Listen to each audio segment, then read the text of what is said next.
جی کے web T V میں آپ کا خیر مقدم، میں ہوں زبیر قریشی۔ آج جب ہم آپ سے مخاطب ہیں تو آپ 4G سروس بحال ہونے کی وجہ سے بنا کسی رکاوٹ کے ہمارا یہ بلیٹن دیکھ رہے ہیں۔ جموں کشمیر کے سبھی اضلاع میں کل شام سے پورے 550 دنوں بعد یعنی 18 ماہ بعد 4G سروسز بحال ہوئیں۔ جی کے ویب ٹی وی نے گراؤنڈ پر جا کے زمینی صورتحال کا جائزہ لینا چاہا۔ ہمیں کیا کچھ جاننے کو ملا ضرور آپ کو دکھائیں گے، مگر ناظرین حال کو سمجھنے کے لیے پہلے ماضی کو سمجھنا پڑتا ہے۔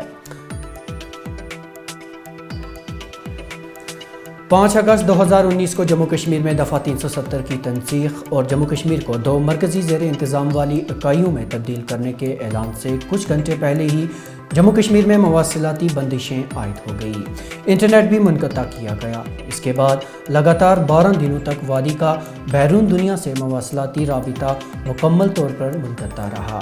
12 دنوں کے بعد یعنی 17 اگست 2019 کو انتظامیہ نے مرحلہ وار بنیادوں پر لینڈ لائن سروس کو بحال کرنے کا سلسلہ شروع کر دیا۔ یہ سلسلہ ضلع وار بنیادوں یعنی ڈسٹرکٹ بیسس پر کیا گیا۔ پوسٹ پیڈ موبائلوں میں 77 دنوں کے بعد 14 اکتوبر 2019 کو پہلی گھنٹی بجی۔ اس کے بعد پری پیڈ موبائل سروس کی بحالی 18 جنوری 2020 کو کی گئی۔ مجموعی طور پر 174 دنوں کے بعد 25 جنوری 2020 کو 2G انٹرنیٹ کو بحال کیا گیا۔ 16 اگست 2020 کو قریب 1 سال کی بندش کے بعد اودھمپور اور گاندربل ضلع میں 4G انٹرنیٹ سروس بحال کی گئی۔ یہ بات بھی غور طلب ہے کہ جموں کشمیر میں یہ انٹرنیٹ بندشیں دنیا کی طویل ترین انٹرنیٹ بندشوں میں پہلے پائیدان پر پہنچ چکی ہیں۔ جموں کشمیر کے لیفٹیننٹ گورنر اور دیگر مین اسٹریم جماعتوں کے لیڈران نے جموں کشمیر میں 4G سروس کی بحالی کے لیے مرکزی سرکار کا شکریہ ادا کیا ہے۔ انٹرنیٹ بندشوں سے زندگی کا ہر شعبہ متاثر ہوا۔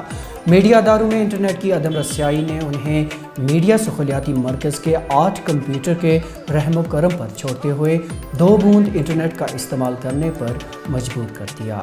انٹرنیٹ کی سست رفتاری کے نتیجے میں طلباء و طالبات اور پیشہ ورانہ لوگوں کے علاوہ اس سے جڑے دیگر صارفین کو بھی سخت مشکلات کا سامنا رہا۔ انٹرنیٹ کی بندش سے طلباء اور تاجر سب سے زیادہ متاثر رہے۔ 2G جب پہلے تھا تو بہت زیادہ ڈفیکلٹیز آ رہی تھی، کچھ ہم لوگ ڈاؤن لوڈ نہیں کر پاتے تھے، جو ہم لوگ کا اسٹڈی مٹیریل ہوتا تھا وہ ڈاؤن لوڈ نہیں ہو رہا تھا اچھے سے، یا اگر ہم لوگ زوم کلاسز وغیرہ تو ہم لوگ کا اچھا نیٹ ورک نہیں ہوتا تھا جس کی وجہ سے ہم لوگ اچھے سے پڑھ نہیں پاتے تھے۔ لیکن اب 4G آ رہا ہے تو ڈفیکلٹیز جو ہے بہت کم ہو رہی ہے، ہم لوگ آرام سے اپنا اسٹڈی مٹیریل جو ہے وغیرہ ڈاؤن لوڈ کر پا رہے ہیں، اچھے سے اپنے کلاسز اٹینڈ کر پا رہے ہیں، تو ڈفیکلٹیز بہت کم ہو رہی ہے۔ جی ہاں، یہ بہت اچھا اسٹیپ جو ہے 4G جو ریسٹور ہو گیا پھر سے، اب آئندہ بند نہیں ہونا چاہیے، کیونکہ ہم لوگ نے بہت زیادہ ڈفیکلٹیز فیس کی ہے اور 2G کی وجہ سے اب 4G آیا تو بہت زیادہ ڈفیکلٹی جو ہے کم ہو رہی ہے۔ اب جبکہ 550 دنوں کے بعد یہ سروس جموں کشمیر کے تمام اضلاع میں بحال کی جا چکی ہے، مگر سوال یہ پیدا ہوتا ہے کہ کیا اس سے ان 550 دنوں یعنی 1 سال 6 ماہ میں ہوئے نقصان کی بھرپائی ہو پائے گی؟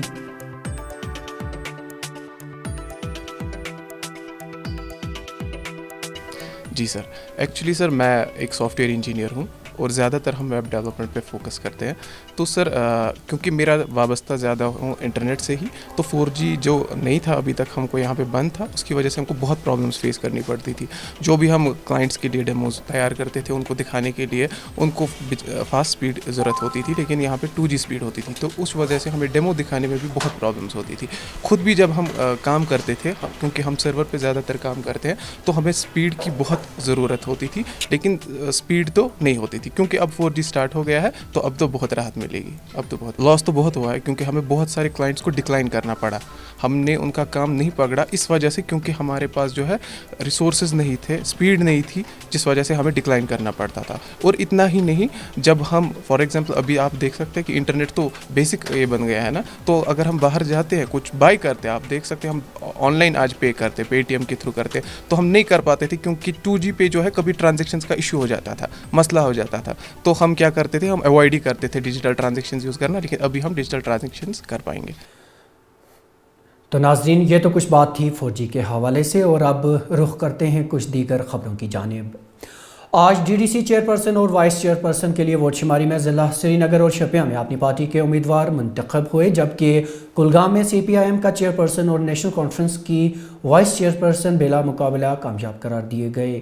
غورطلب ہے کہ سری نگر اور شوپیاں میں اپنی پارٹی کے نائبین نے گوپکار الائنس کے امیدواروں کو شکست دی۔ واضح رہے کہ گوپکار الائنس اور اپنی پارٹی دونوں کے پاس 7 ڈی ڈی سی امیدواروں کی حمایت حاصل تھی، تاہم گوپکار الائنس کے ممبروں میں سے ایک نے اپنی پارٹی کے حق میں ووٹ ڈالا۔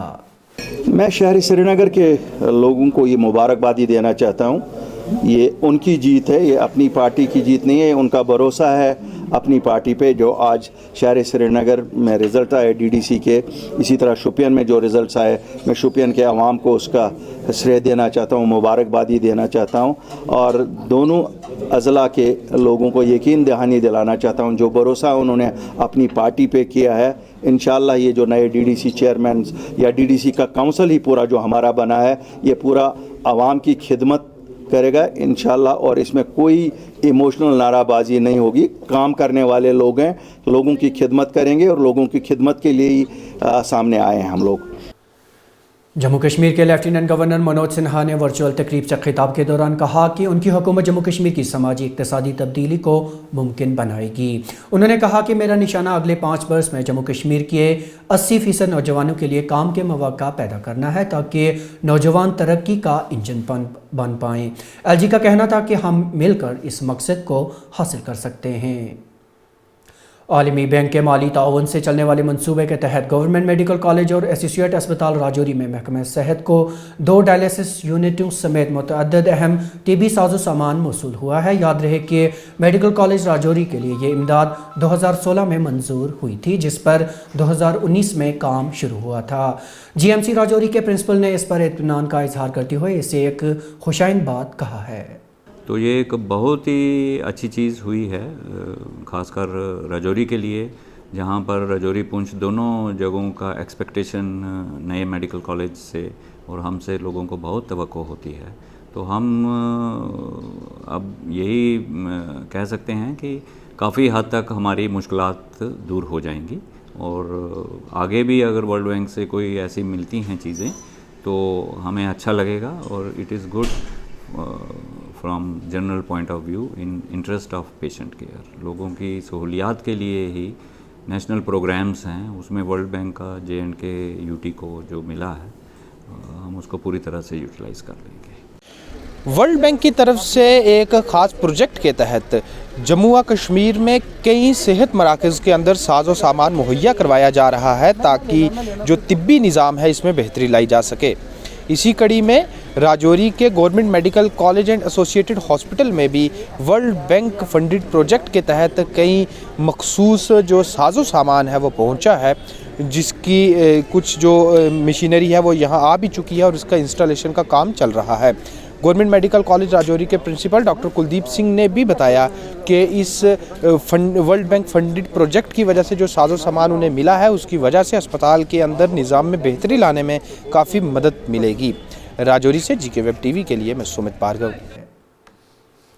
سری نگر ضلع کے گلشن نگر نوگاں میں نامعلوم افراد نے فورسز پر اندھا دھند گولیاں چلائیں، جس کے نتیجے میں ایک سی آر پی ایف اہلکار زخمی ہوا ہے۔ زخمی ہوئے اہلکار کو علاج و معالجے کے لیے اسپتال منتقل کیا گیا ہے۔ واقعہ کے فوراً بعد فورسز حرکت میں آ گئی اور علاقے کو محاصرے میں لے کر تلاشی کارروائی شروع کر دی۔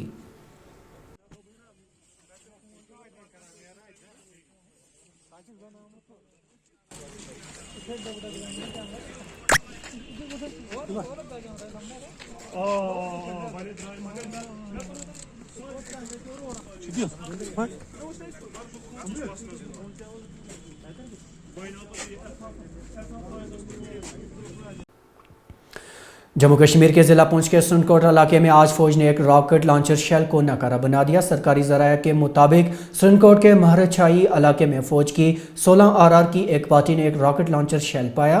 شیل برآمد ہوتے ہی فوج نے بم ناکارہ کرنے والی ایک ٹیم کو جائے موقع پر طلب کیا، جنہوں نے برسر موقع ہی اس شیل کو ناکارہ بنا دیا۔ اور اب آخر پر یہ خبر کہ کشمیر یونیورسٹی اور سینٹرل یونیورسٹی کے سابق وائس چانسلر عبدالواحد قریشی اور وادی کرنا کی معتبر شخصیت و ماہر تعلیم عبدالحمید قریشی کی والدہ